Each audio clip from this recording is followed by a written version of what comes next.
Good morning, children. Today we are starting the video for the chapter Breathing and Exchange of Gases from class 11. This is to be sent for the 4th week of November, and today we would be discussing some of the important concepts from this chapter. We have already prepared the video of this part in detail, but now we are coming to some of the important concepts that you have to remember.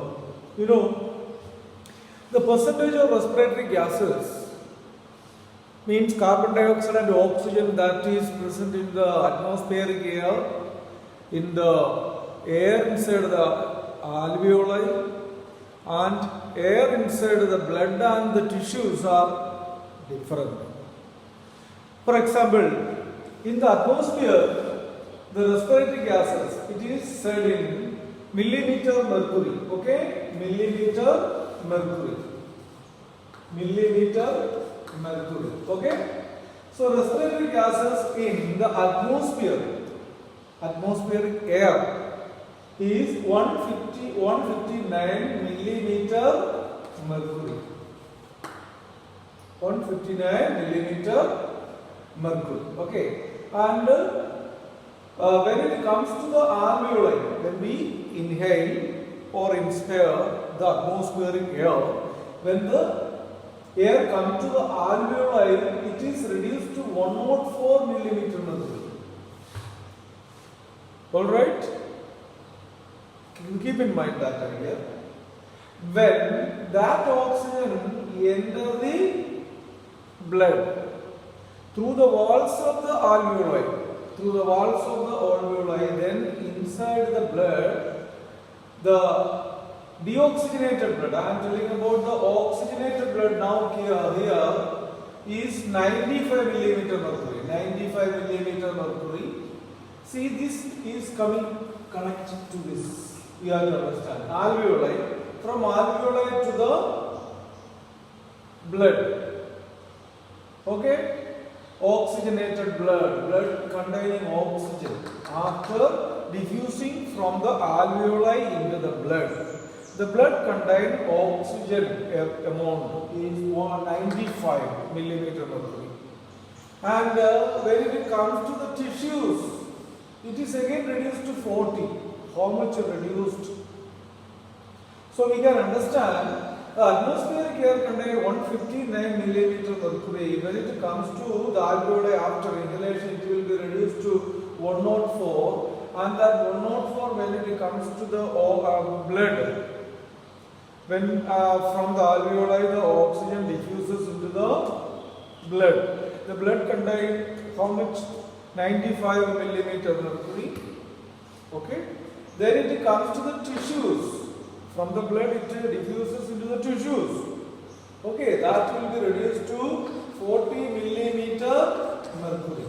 So this type of reduction we can see. Okay. So we can understand that the amount of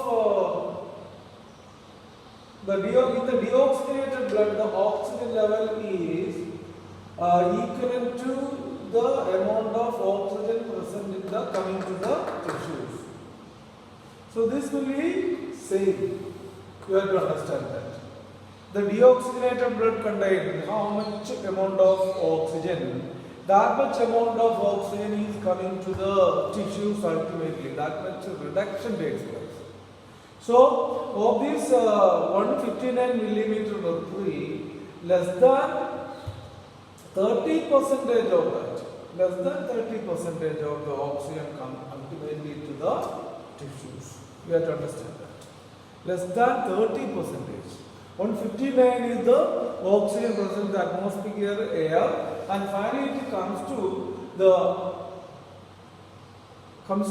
tissues.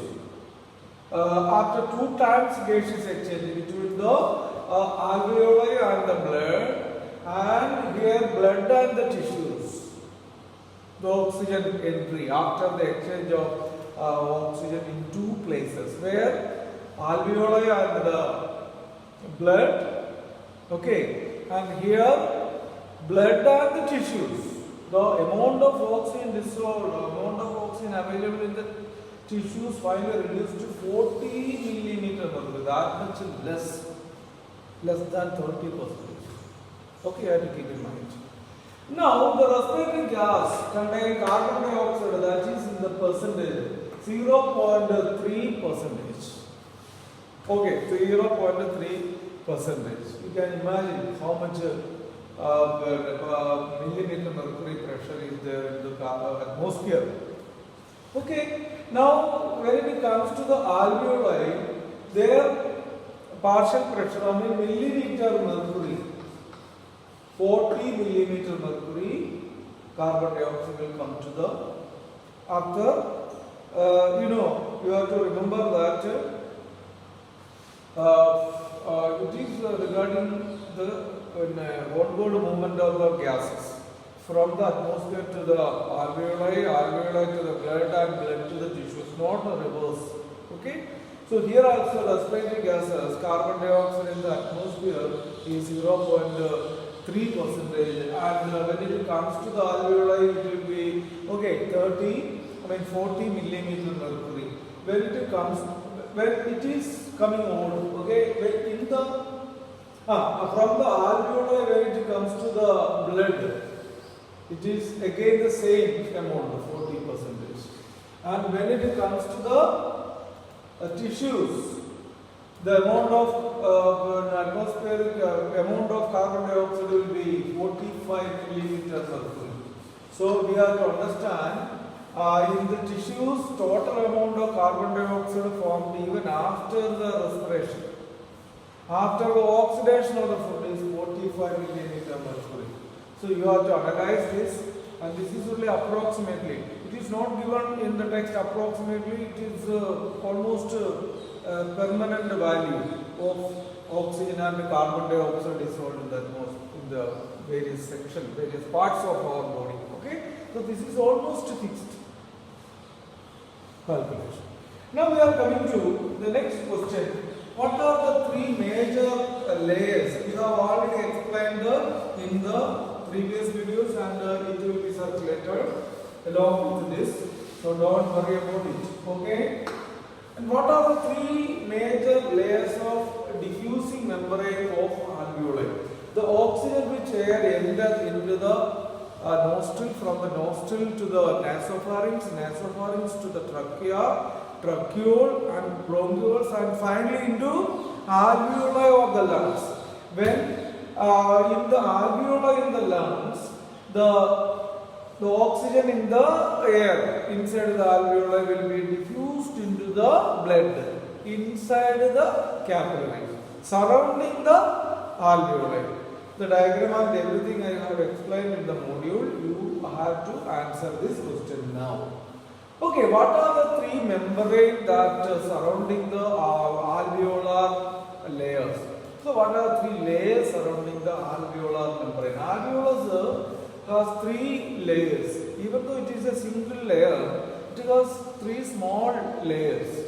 The first layer is thin squamous epithelium of alveoli.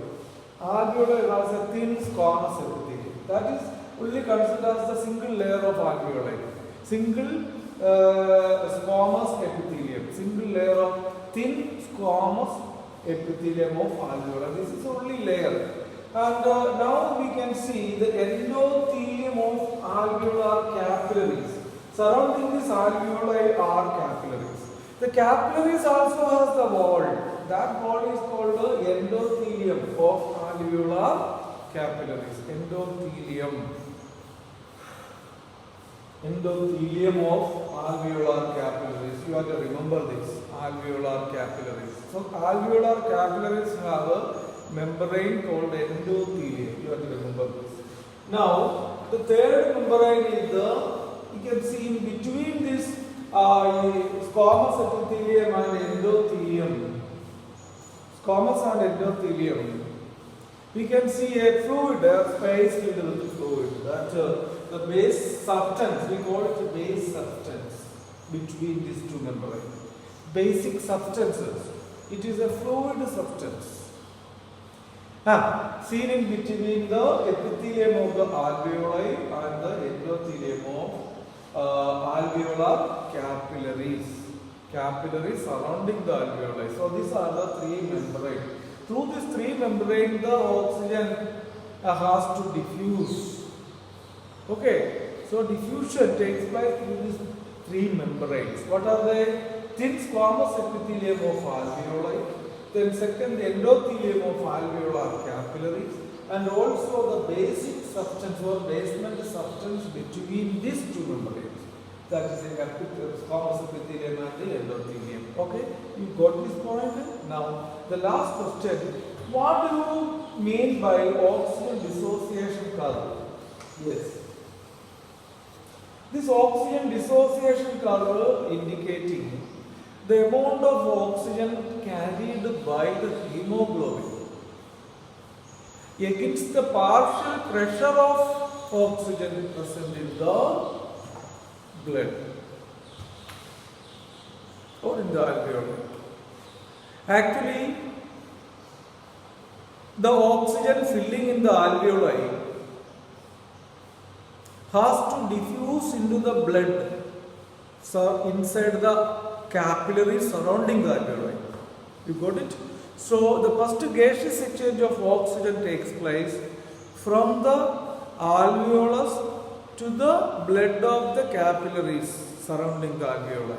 So we have to understand one important point here is that the amount of oxygen come to the alveoli is 104 millimeter mercury. That has comparatively more partial pressure.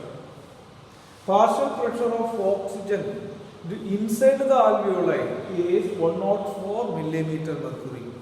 But when we compare the partial pressure of oxygen in the blood is 95 millimeter mercury. So always the partial pressure of oxygen inside the alveoli is more than the partial pressure of oxygen dissolved in the blood. So of course, you know, diffusion takes place from high partial pressure to low partial pressure. That is from the alveoli to the blood of the capillaries. You got it? So here in the blood of the capillaries only has the 95 millimeter mercury, whereas in the alveoli it has 104 millimeter mercury. So partial pressure is very high in the alveoli. PO2 is very high here, and here is PO2 is only 95. So you have to remember this point. Remember this point. Okay? Right. So we can draw a graph, sigmoid curve, a sigmoid curve like structure. For example, this is a S-shaped sigmoid curve that we get. Okay? When percentage of saturation of hemoglobin with oxygen is plotted against the PO2. But how much PO2 is here? 104. That much PO2 will not be absorbed into the blood because the partial pressure is more, but less than that amount of oxygen will be absorbed into the hemoglobin. So the saturation of hemoglobin with oxygen will be lesser always. So that's why we can say the oxygen, dissociation curve we can make when oxygen diffuses into the hemoglobin. Hemoglobin compared with oxygen steadily increases, but it will come down to the lower level. I mean, it is reduced to 95 partial pressure. So we can understand the sigmoid curve that we obtain when the percentage saturation of hemoglobin with oxygen. Percentage saturation, the one single term it is. Percentage saturation of hemoglobin with oxygen. What is the meaning of percentage saturation? It means that the hemoglobin can combine with oxygen at the optimal level, maximal level. That is called saturation level. Okay? Okay, now I am telling about the supersaturation. In a biological system, supersaturation is not possible. means here hemoglobin cannot combine more and more beyond the saturation level, beyond the optimal level. Okay, there is an optimal level of hemoglobin, optimal level of oxygen that can combine with the hemoglobin.